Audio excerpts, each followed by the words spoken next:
지난 화요일부터 우리가 40일 특별 새벽 부흥 성회를 이렇게 진행하고 있습니다. 제가 이번에 깨닫는 것이 하나님께서 이 팬데믹 상황 속에 이 40일 집회를 우리들에게 허락하신 이유가 있구나라는 생각을 해보게 됩니다. 특별히 이 예레미야서, 이 선지자서를 통해서 우리에게 주시는 그런 말씀이 있습니다. 우리가 통상 이 고난은 하나님의 메가폰이다, 뭔가 우리에게 강렬하게 주시는 메시지가 이 고난을 통해서 있다고 하는데, 이 고난의 때에 이 팬데믹 상황 속에서 이 예레미야서를 통해서 우리에게 이 회개하라는 말씀을 허락해 주시고 계십니다. 6분의 목사님을 통해서 우리 목사님들이 갖고 있으신 그 영의 눈으로 이 시대를 바라보고 우리 성도들의 영혼을 바라보면서 각각 주신 하나님의 그 다양한 칼라로 우리에게 말씀을 선포하시면서 우리에게 회개의 말씀을 허락해 주시고 계셔요.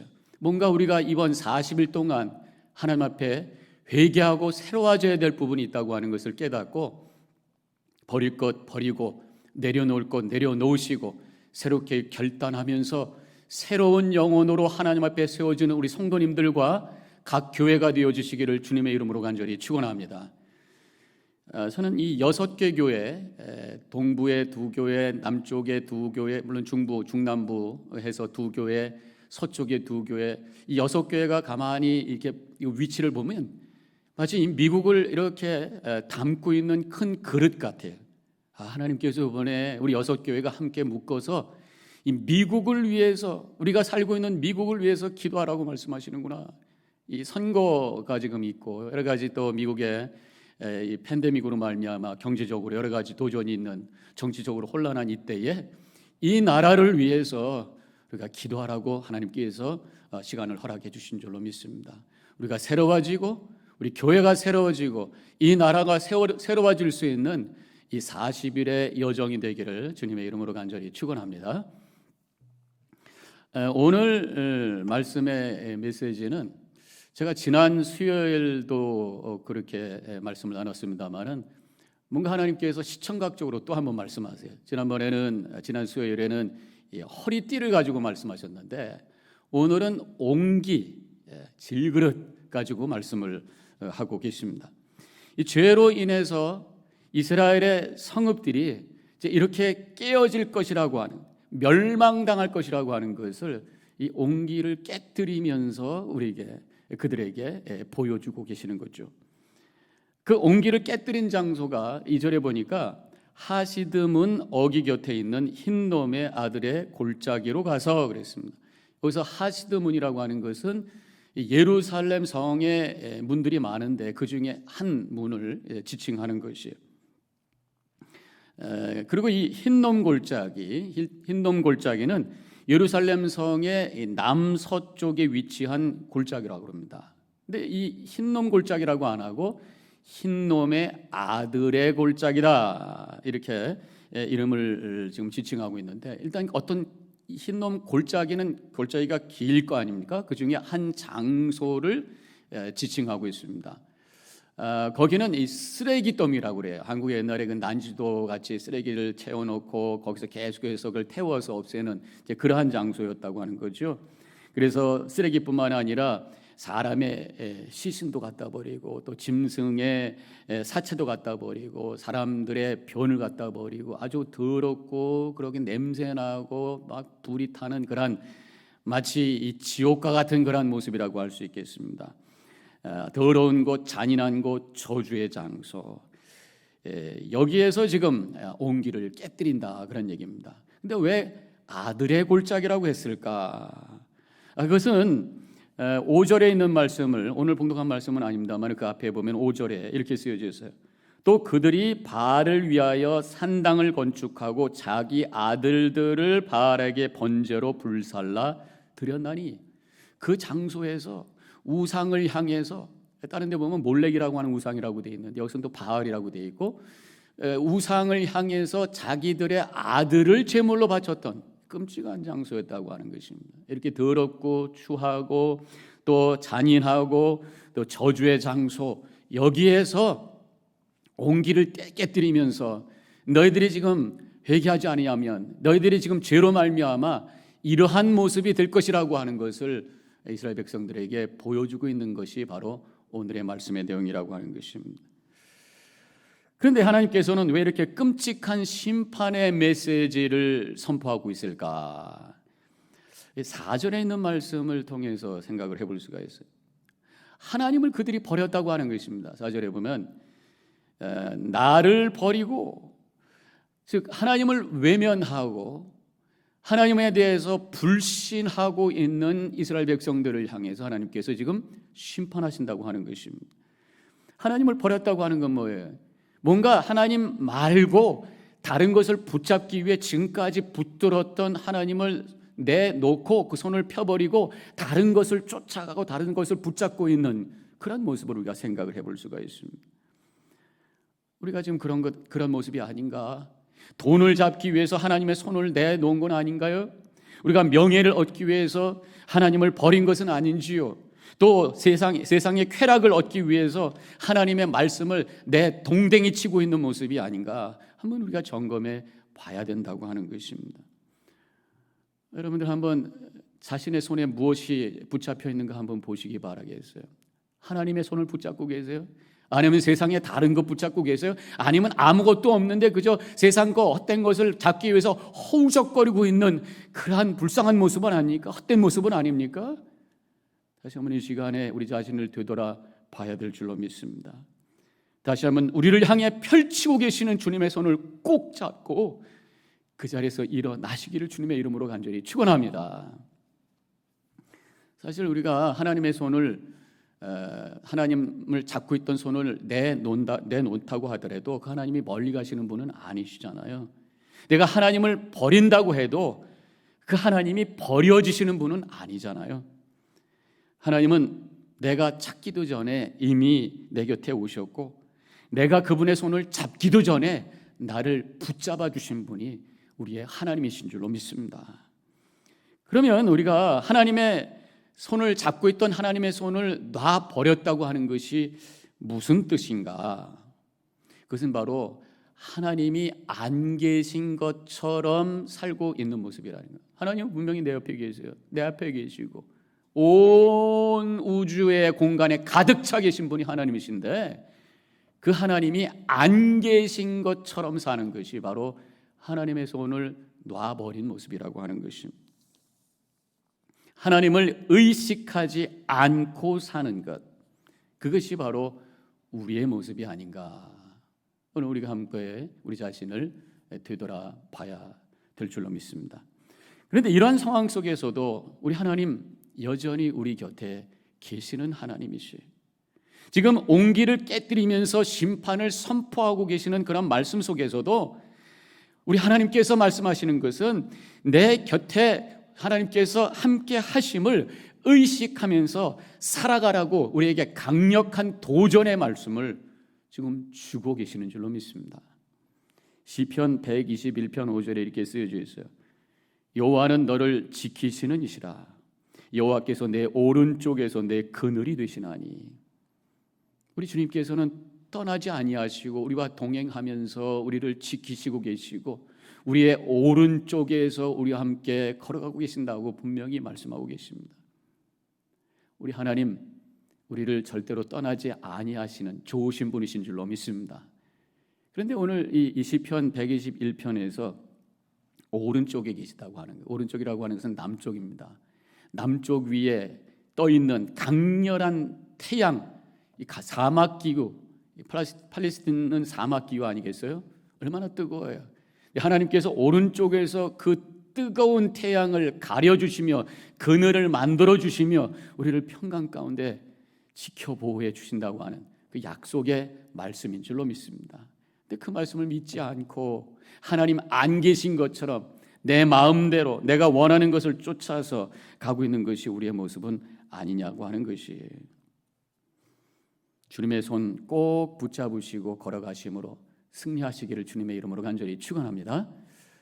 우리가 잘 부르는 복음성가 중에 이런 복음성가 있죠. 주님여 이 손을 꼭 잡고 가소서 약하고 피곤한 이 몸을 주님이여 내 손을 꼭 잡고 가소서, 이런 고백을 하고 있는데 주님이 내 손을 놓치신 것이 아닙니다. 내가 주님의 손을 뿌리쳤다라고 하는 것이에요. 그래서 우리의 고백은 이제 제가 주님의 손을 붙잡겠습니다. 주님 나를 인도하여 주옵소서. 주님의 손 내가 꼭 붙잡고 주님의 인도하심 가운데 주님과 동행하시면서 걸어가시는 승리의 삶을 살아가시길 주님의 이름으로 간절히 축원합니다. 또 한 가지, 하나님께서 이렇게 온기를 깨트리는 심판을 선포하시는 이유가 뭘까? 계속해서 4절에 있는 말씀을 보면요, 다른 신들에게 분향하며 우상을 섬겼다라고 하는 것입니다. 이 우상을 섬기는 모습, 어리석은 모습이에요. 하나님의 은혜에 대해서 지금 배반하는 이스라엘의 모습이라고 하는 것입니다. 하나님께서 이스라엘 백성들에게 얼마나 많은 은혜를 주셨어요. 그들을 선택하시고 그들과 시내산에서 언약을 맺어주시고 약속대로 애굽에서 구해주시고 약속대로 땅을 주시고 민족을 주시고 그렇게 해서 인도해 주셨는데 감사하지 아니하고 엉뚱하게 다른 것을 찾고 있는 그러한 이스라엘 백성들을 우리는 여기서 볼 수가 있다고 하는 것입니다.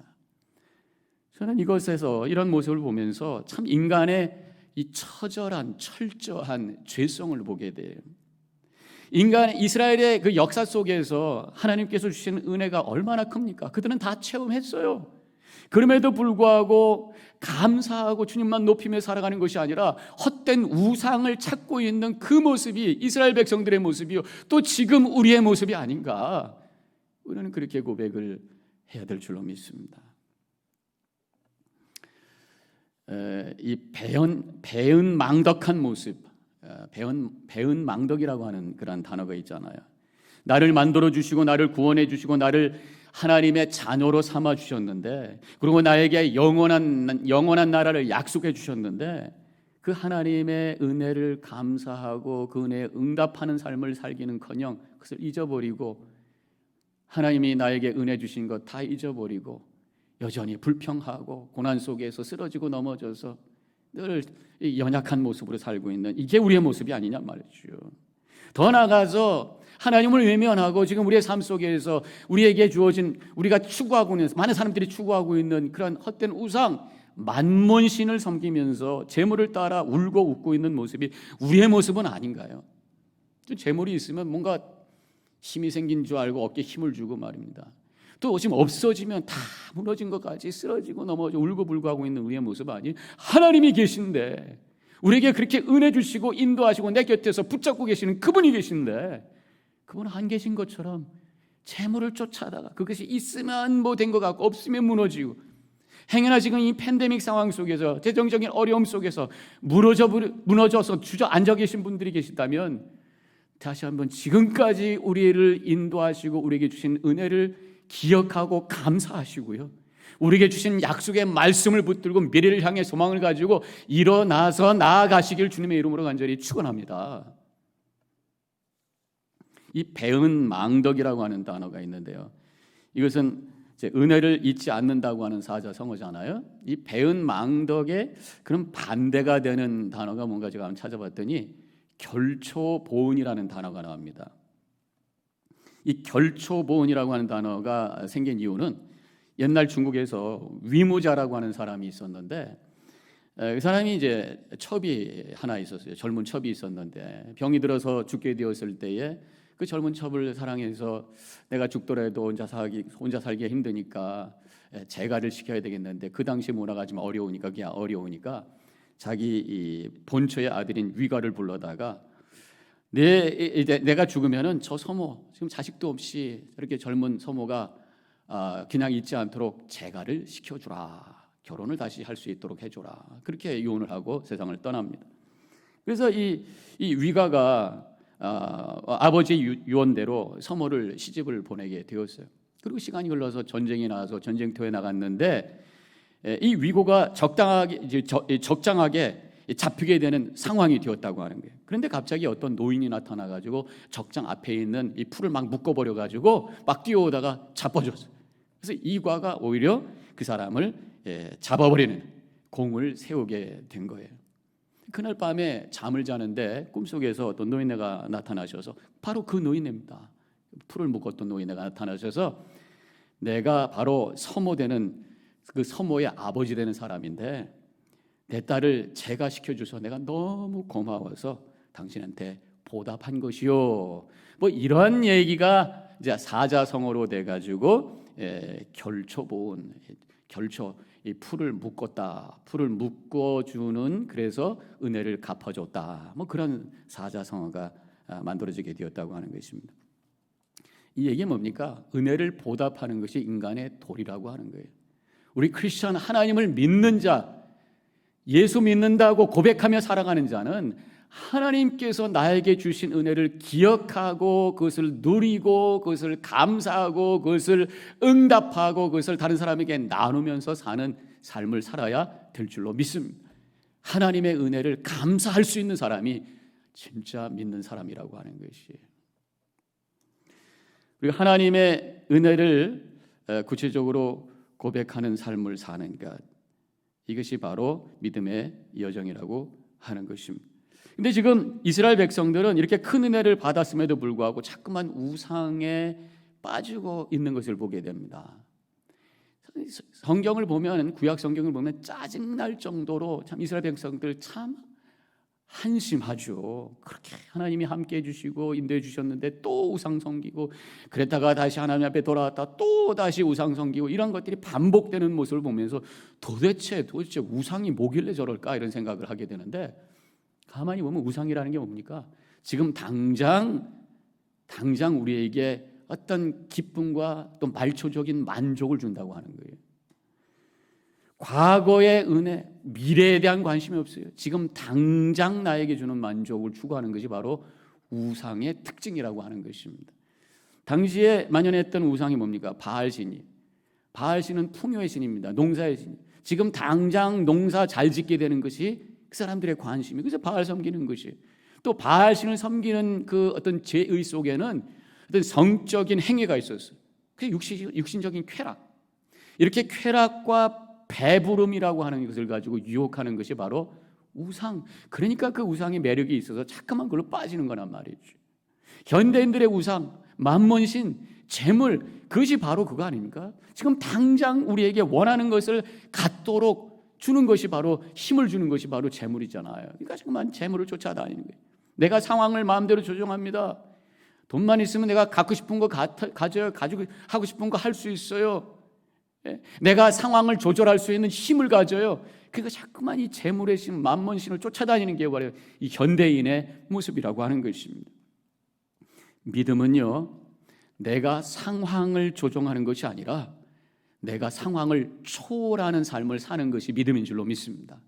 믿음은요, 상황이 나를 순종하게 하는 것이 아니라 내가 하나님을 순종하고 섬기는 것인 줄로 믿습니다.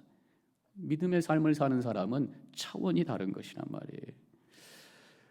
우리가 하나님을 섬기고 하나님께 순종하는 삶을 사는 것이 믿음이라고 했는데, 구체적으로 하나님을 섬기는 가장 중요한 일이 뭘까? 바로 예배인 줄로 믿습니다. 예배의 목숨을 거셔야 돼요.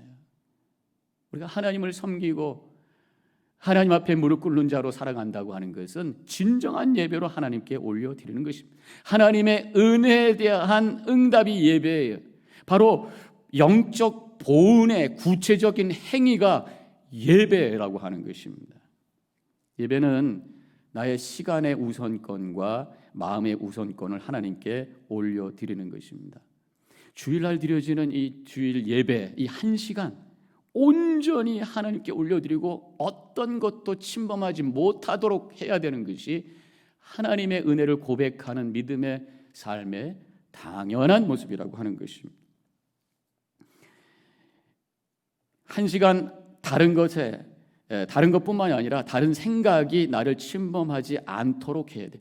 그래서 예배를 교회에서 드려야 된다는 것이에요. 교회에서 드리면은 완전히 집을 떠나오잖아요. 내 삶을 스탑하고 그 공간과 시간을 하나님께 완전히 드릴 수가 있기 때문에 이 교회에서 드리는 것이 진정한 예배가 될 수 있다고 하는 것입니다. 그런데 지금 우리가 이 팬데믹으로 말미암아 집에서 영상으로 예배 드리는 분들이 많잖아요. 저는 지금 걱정되는 것이 이게 너무 길어져서 나중에 영상으로 예배드리는 것이 그냥 뭐 당연한 것으로 괜찮다라고 하는 문화가 만들어질까 봐 걱정하고 있습니다. 근데 집에서 예배를 드리는 거 참 편합니다. 뭐 교회까지 와야 되는 시간 낭비가 안 될 수가 있고요. 그냥 1시간만 딱 예배 드리면 되잖아요. 근데 교회 와서 예배 드리려면 준비해야죠. 오는 시간이 있죠. 가는 시간이 끝나고 친교 시간이 사람들하고 만나야죠. 어떨 때는 뭐 옥신각신 골치 아픈 일도 생기고 집에서 1시간 딱 예배 드리고 얼마나 좋아요? 그렇지만 교회에서 집에서 예배 드릴 때에 얼마나 전심으로 얼마나 모든 것을 하나님께 우선권을 두면서 얼마나 진정으로 감사의 고백으로 예배를 드리고 있냐 그런 말씀이에요. 영상으로 예배를 드리다 보면 예배가 드려지는 것이 아니라 보는 예배가 될 수 있어요. 영상으로 보잖아요. 또 자꾸만 여러 가지로 방해를 받을 수가 있습니다. 아이가 있는 집은 어떻게 제대로 예배 드릴 수가 있어요. 애들이 뛰어다니는데 또 설거지 하다 말고 나와서 설거지 끝내야 되는데 밖에 보니까 낙엽이 막 굴르니까 저거 치워야 되는데 조금 있다 보니까 또 밖에 나가 있는 아들이 전화가 왔네. 여러 가지로 우리가 침범을 당합니다. 빨리 이 팬데믹이 끝나서 우리 함께 모여서 이 교회에서 하나님을 향해서 온전히 시간과 마음을 드리는 예배로 영광 돌리는 그날이 오기를 우리가 기도해야 될 줄로 믿습니다. 이 심판의 또 하나의 이유를 4절에서 계속해서 보면은 폭력이 만연했다는 거예요. 그 당시에 무죄한 자의 피로 그것을 채웠음이며 그런 말씀이 나옵니다. 다른 사람의 가치를 무시하고 힘으로 누르고 그래서 깨어진 관계가 되었다 그런 말씀이. 저는 믿음의 정의를 이렇게 합니다. 믿음은 관계다. 믿음이라는 게 뭡니까? 하나님과 우리가 깨어진 관계의 시작이잖아요. 그래서 하나님과의 관계가 회복될 때에 따라오는 관계는 다른 사람과의 관계가 회복되는 거예요. 그래서 믿음이 있다 그러면 당연히 거기서 흘러나오는 것이 있어요. 믿음이라고 하는 나무의 열매가 바로 사랑입니다. 믿음이 있으면 사랑이 있는 거예요. 하나님과의 관계 회복은 다른 사람과의 관계 회복이 함께 가는 거예요. 따로 노는 게 아닙니다. 마치 우리 팔이 2개 있는 것처럼 이 팔 하나가 자라면 또 하나의 팔도 같이 자라는 거예요. 이게 정상이라고 하는 것입니다. 그런데 반대로 우리가 사람과의 관계가 좋지 않다면 하나님과의 관계도 문제가 있구나 이렇게 생각하죠. 자꾸만 싸우는 사람 생기고 미운 사람 생기고 이 하나님과의 관계가 내가 문제가 있는 거 아시고 우리가 심각하게 내 자신을 되돌아봐야 된다 그런 말씀이에요. 지금 이스라엘 백성들 우상을 섬기고 하나님을 외면하면서 하나님과의 관계에 문제가 생겼어요. 그러다 보니까 사람의 가치를 무시하게 되고 사람을 함부로 대하게 되고 무죄한 자를 죽게 만드는 이 폭력이 만연해지고 있다고 하는 거예요. 이 폭력은 인간의 관계를 깨트리는 악한 것들입니다. 우리 크리스천들은 어떤 종류의 폭력도 노해야 되는 것이에요. 폭력이 뭐 주먹 다짐만 하는 것이 폭력입니까? 언어의 폭력이 있잖아요. 또 더 나아가서 보면은 어떤 갈등, 교회 안에서 갈등, 인간 간의 갈등, 또 국가와 국가 사이의 전쟁, 이 모든 것들 우리 크리스천들은 거부하는 것입니다. 우리 하나님은 우리가 서로 함께 더불어 행복하게 평화롭게 살기를 원하시는 줄로 믿습니다. 그렇기 때문에 우리는 모든 사람들에 대한 그 영혼에 대한 가치를 존중하고 위해서 기도해야 돼. 그 사람이 크리스찬이건 아니건 그 사람들이 바르게 살건 때로는 감옥에 갇힌 사람이든 어떻든 그 영혼은 하나님께서 귀하게 여기고 사랑하는 영혼이 그 영혼을 위해서도 예수님께서 십자가에 달려 돌아가셨다고 하는 것을 고백하며 그 영혼을 불쌍히 여기며 기도할 수 있어야 돼. 이것이 바로 하나님을 믿는 자들입니다. 하나님을 섬기는 것과 우상을 섬기는 것과의 차이가 뭔지 아십니까? 하나님을 섬기는 것을 하나님의 뜻을 이루기 위해서 내 것을 내려놓는 거예요. 근데 우상을 섬기는 것은 내 뜻을 이루기 위해서 모든 것들을 도구로 만들어 버려요. 그래서 하나님을 섬기면 우리가 겸손하게 되고 다른 사람들도 존중하게 됩니다. 근데 우상을 섬기는 사람은 내 중심적이 되어서 교만하게 되고 다른 사람도 나를 위한 이용의 대상이 되어버리고 만다는 거예요. 그래서 다른 사람을 함부로 대하고 다른 사람을 함부로 힘으로 눌러버리게 된다고 하는 것입니다. 자, 오늘 말씀은 하나님을 향한 불신, 하나님을 배반하는 것, 폭력으로 가득한 세상에 대한 하나님의 마음을 보여주시기 위해서 온기를 깨뜨리고 있는 그것이 오늘 말씀의 내용인 것입니다. 너희들 계속 이렇게 되면 바로 이렇게 깨어질 것이다. 너희들이 이렇게 무너질 것이다. 말씀하고 계십니다. 근데 우리 하나님은 좋으신 하나님이신 줄로 믿습니다. 그래서 우리 하나님은 이렇게 깨뜨리고 무너뜨리는 것이 궁극적인 목적은 아니시라고 하는 것입니다. 하나님께서는 심판의 메시지를 선포하시는 궁극적인 목적은 이렇게 되지 말고 돌아오라는 거예요. 돌아오라는 거예요. 돌아오라는 말씀을 하기 위해서 강력한 심판의 메시지를 통해서 우리에게 말씀하고 있다고 하는 것입니다. 15절에 이렇게 쓰여져 있잖아요. 모든 재앙을 이 성읍과 이 모든 촌락에 내리리니 이는 그들의 목을 곧게 하여 내 말을 듣지 아니함이니라. 재앙을 내리겠다라고 하는 말씀은 빨리 너희들이 이 겸손하여서 이제 내 말을 좀 들어라 라는 강력한 메시지를 이렇게 표현하고 있다고 하는 것입니다. 전 그래서 지금 온기를 깨뜨리고 있는 이 장면을 통해서 또 하나의 메시지를 듣습니다. 그것은 바로 내 안에 있는 옹기와 같이 단단한 내 자아를 깨뜨리라 라고 하는 말씀이에요. 내가 옹기처럼 깨어지기 전에 깨어지지 말고 네 안에 있는 헛된 것들을 먼저 깨뜨려라 그런 말씀이에요. 깨어지기 전에 내 안에 있는 욕심과 교만과 불신 이것들을 깨뜨려라 그런 말씀이에요. 오늘 말씀의 제목이 깨어짐과 깨뜨림이라고 하는 단어를 제가 사용을 했어요. 깨어질 것인가 깨뜨릴 것인가. 내 영혼이 옹기처럼 깨어지고 버려지기 전에 내 안에 있는 불신과 배은 망덕과 미움과 교만과 불순종의 옹기를 깨뜨려 버려라. 그 말씀을 오늘 말씀을 통해서 제가 받고 이렇게 제목을 만든 거죠. 언젠가 제가 다른 교회에서 목회할 때에 어떤 권사님의 딸이 어떤 유대인과 결혼을 하시는데 그 주례를 레바이가 하는데 저에게 또 한 순서를 맡긴다고 그래서 제가 같이 봤던 적이 있었어요. 그때 그 유대인들의 결혼식 중에 독특한 순서가 있는 것을 알았습니다. 마지막 부분에서 이 와인 글라스를 이렇게 보자기에 싸가지고 가져오더니 땅바닥에 내려놓습니다. 그리고 이 신랑한테 밟으라 그래. 여기 꽉 밟으니까 사람들이 아절토브 하고 크게 소리를 지릅니다. 이 아절토브라고 하는 것은 히브리어 원어인데 영어로는 congratulations 축하합니다. 그러면서 이제 끝내는 그런 순서가 있었습니다. 그래서 왜 그것을 밟은가 알아봤더니 신앙적으로는 옛날 솔로몬의 성전이 무너졌잖아요. 그것을 잊지 말자는 거예요. 이 유대인들은 옛날의 그 과거의 그 어려움을 기억하자는 그런 마음을 갖고 있습니다. 그 깨뜨리면서 성전이 무너졌던 것 기억하자 그런 말씀이죠.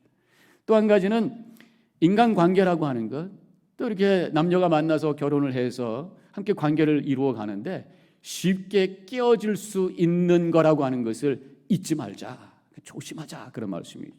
그리고 또 한 가지는 서로의 과거의 다른 생각과 습관을 깨뜨려서 이제 새로운 마음으로 새로운 가정을 출발하자 그런 의미에서 글라스를 콱 하고 밟는다는 것을 배우게 되었습니다.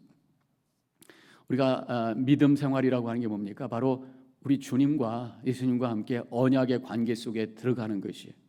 신랑 되시는 주님을 나의 신랑으로 맞아서 주님과 함께 이 언약의 관계로 살아가는 것이 바로 영적인 그런 삶이라고 하는 것이죠. 어떤 일이 있어도 주님만 섬기고 사랑하겠다는 약속을 가지고 살아가는 것이. 그렇다면 우리도 이러한 유리잔을 확 밟아야 될 줄로 믿습니다.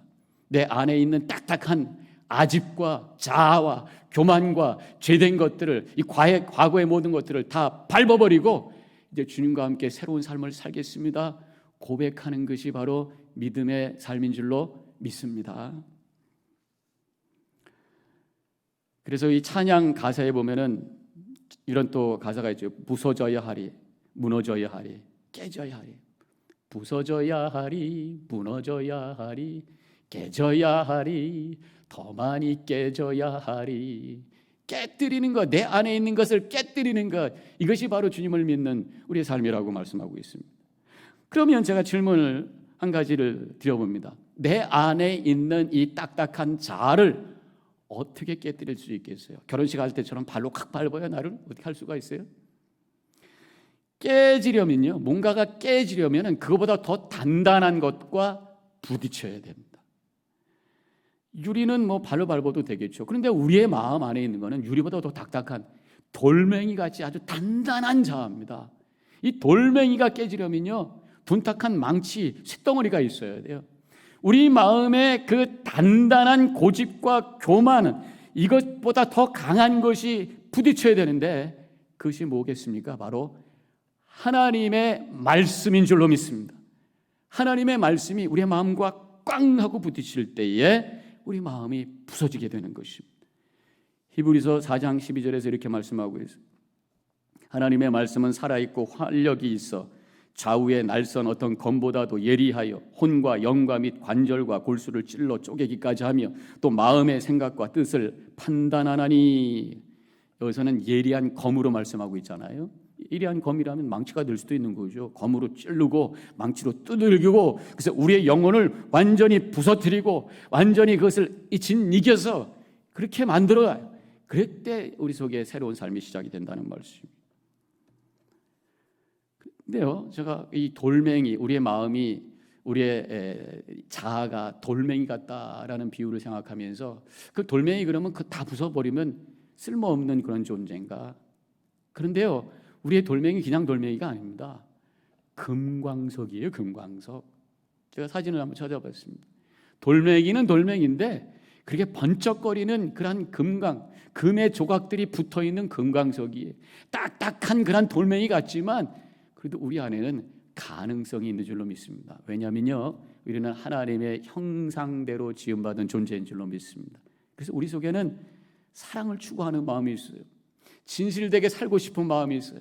선하게 살고 싶은 마음이 있어요. 주님의 말씀대로 살고 싶은 마음이 있어요. 그런데 그것보다 욕심과 이심과 죄된 것이 더 많아서 이런 우리 안에 있는 하나님의 형상이 기능하지 못하고 있는 것이 우리의 상황이라고 하는 것입니다. 그래서 우리의 이 속에 있는 딱딱한 그 마음이 하나님의 말씀으로 부서지고, 그리고 그것이 무너져서 가루로 만들어야 돼요.